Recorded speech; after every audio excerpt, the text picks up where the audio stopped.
Gotcha. That's better. ProtectYourBubble.com. Proud sponsors of Swipe on Sky News.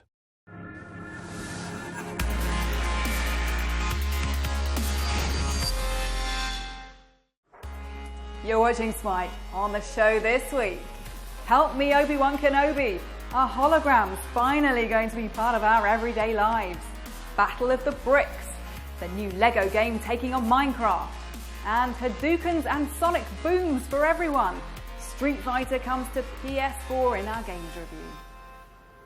Hello and welcome to Swipe. Now, if you're a fan of sci-fi movies, you've probably been waiting for years for futuristic technology to become mainstream.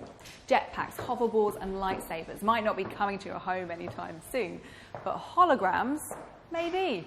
Here's Stuart on how technology is blurring the lines between the digital and the real. We've seen augmented reality and holograms in science fiction for years, but the kind of technology that bridges the physical and digital worlds could soon be a part of our everyday lives. Take these augmented reality glasses from Meta in California. They could help you with introductions and networking, be used as a teaching aid, or even allow you to play games in your house or office. The interactions that we have with other people are incredibly important for creation, for productivity, for really all aspects of daily lives. And augmented reality is uniquely suited to bring people together when they're working with digital content. Meta has competition from Microsoft's HoloLens, an invention which has prompted the company to say it is turning science fiction into, in their words, science fact. If this is the road between physical and digital, it's a two-way street. While the computer-generated world bleeds into the real, there are also plans for the opposite. Google's Project Tango wants our devices to be able to learn the real world in the same way humans learn to navigate new buildings or areas. And the team at ScanLab do large-scale 3D scanning to make digital replicas of buildings, landscapes or objects. They recently captured a model of a hidden underground railway in London called the Mail Rail, preserving it in its abandoned state. The precision and the amount of information we're recording is sort of unparalleled in many cases. So we're able to see leaves on trees, blades of grass. It can be used by the police to scan crime scenes and road accidents. It can be used by the fire brigade, or it can be used by surveyors. It's a way of documenting space. Not all of this technology is limited to big companies. Some of it is available in your home right now. Take HP's new desktop computer Sprout, which allows you to scan objects into your computer in 2D or 3D. The digital and physical worlds are colliding. The more and more that kind of those wearable technologies, those different display technologies that can inject digital content onto the world around us, the more you can imagine taking all of the knowledge of the cloud and injecting it onto this world around us. So one of the items you saw in Stuart's piece there was the HP Sprout. And we've come along to get a closer look at it. And joining us is Stuart Miles, tech expert. Stuart, this is desktop computing of a completely different kind, isn't it? It is. They've basically decided to bypass some of the need for the keyboard and mouse and given you a 3D sort of scanning area where you can either create 2D or 3D scans as well as lots of other things. So what kind of stuff can it do? So let's show you an example. So we're going to capture this little pretty rose and some butterflies there. Just put that there and I press the capture button. And what it does is it takes a picture of this. And if you see, it's now captured those images. Once I save those files, I can then manipulate those images how I see fit. Those are two very close together. But all things and there's a 3D element too? There is. So if we go back here and go to the 3D element. Now if you put your hand, do a fist, that's probably a good thing. If I press here. Now this takes about 17 seconds to capture, and it will fire loads of different lights at you to capture what's going on. Can I take my hand away? Yeah, you can take your hand off. So let's just do a quick clean up of some of the stuff that it's captured. I'll say yes. And then now if we can now rotate and you've got your hand, you see? Is this just PC's way of trying to pull one back from the mobile market? I think it's about trying to offer a different set of creative tools that you wouldn't necessarily see on a tablet. With tablets, we've got stuff that, like Project Tango from Google, which is obviously about scanning rooms. There's lots of different ways of inputting. We're finding that a lot at the moment, where there's lots of different ways of using these tools in new ways than we have previously. And I think that's probably a good thing. I think some people, it's a very niche market, but I think some people will find this really useful and completely change the way they work, and other people will find it very much a gimmick. You're watching Swipe. Coming up, take Splat, Nintendo's new family-friendly shoot 'em up in our games review.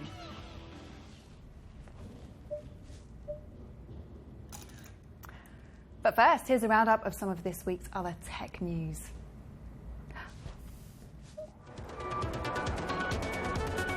It looks like the uber-popular Minecraft has a rival after LEGO launched its new video game. LEGO Worlds is available now, but a final release is set for next year, when it'll include extras and improvements based on gamers' feedback. Warner Brothers says future plans include multiplayer and sharing features. A company in Perth, Australia, is trying to combine the concepts of smartphone and smartwatch. Blue uses a flexible LED display, allowing you to wrap your phone around your wrist. They call it a wearable smartphone. The device, currently being funded on Indiegogo, is about 2 times longer than your typical phone. The latest edition of Microsoft Windows has been given a release date. Windows 10 will be available from the 29th of July, and those who already use newer versions of the software will get it as a free download. Microsoft has skipped the number 9 in the naming of its operating systems, jumping straight from 8 to 10. A US-born app to get last-minute theatre tickets has arrived in the UK. TodayTix, which was set up by 2 Broadway producers in New York, is free and aims to get you the best prices on last-minute tickets for shows in New York and now London's West End. The company says it saved customers $4.7 million on tickets. Shoot 'em ups are pretty gory and disturbingly realistic these days. But one of the titles in our games review this week is a family-friendly shooter, and there are octopuses too. Here's Mark. Ultra Street Fighter 4 is an update to a game that's been around a long time. The Street Fighter series is quite a history to it. And this is a version of a game that was released last year on the Xbox 360 and PlayStation 3, but now it's on PlayStation 4. And basically, it's a fighting game, and the beauty of fighting games is that they're really easy to pick up and play. So you learn how to kick and punch using specific buttons on the gamepad or an arcade stick, and try and perform combos to beat your opponent. The only issue with the PlayStation 4 version right now is that there are a few little bugs in the game that they're hoping to sort out. So I'd say, check it out, but maybe wait a couple of weeks until they've sorted out those final bugs.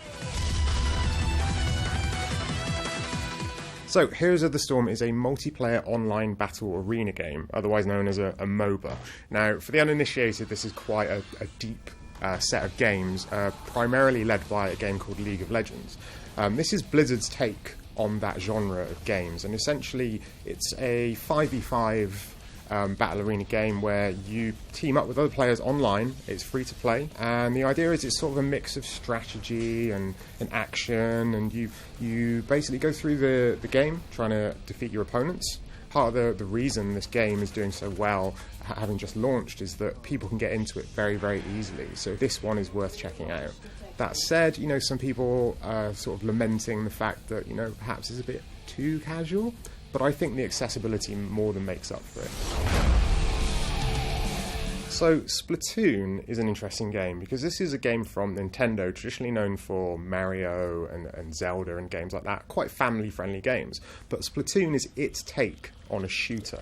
Instead of trying to, kill people or shoot people, the aim of the game is to paint things. So you have 2 teams of 4v4, and the idea is that each team has to paint as much of the map as possible with bright, garish colours.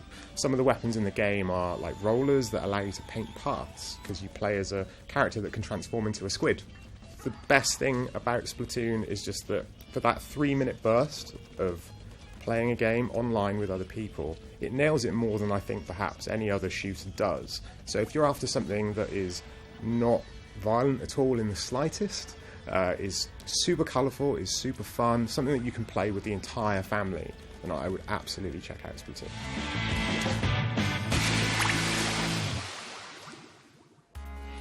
that's it for this week. But don't forget you can stay up to date with all the latest tech stories on Sky News for iPad, our smartphone app, skynews.com and our YouTube channel. We'll see you again next week. Bye-bye.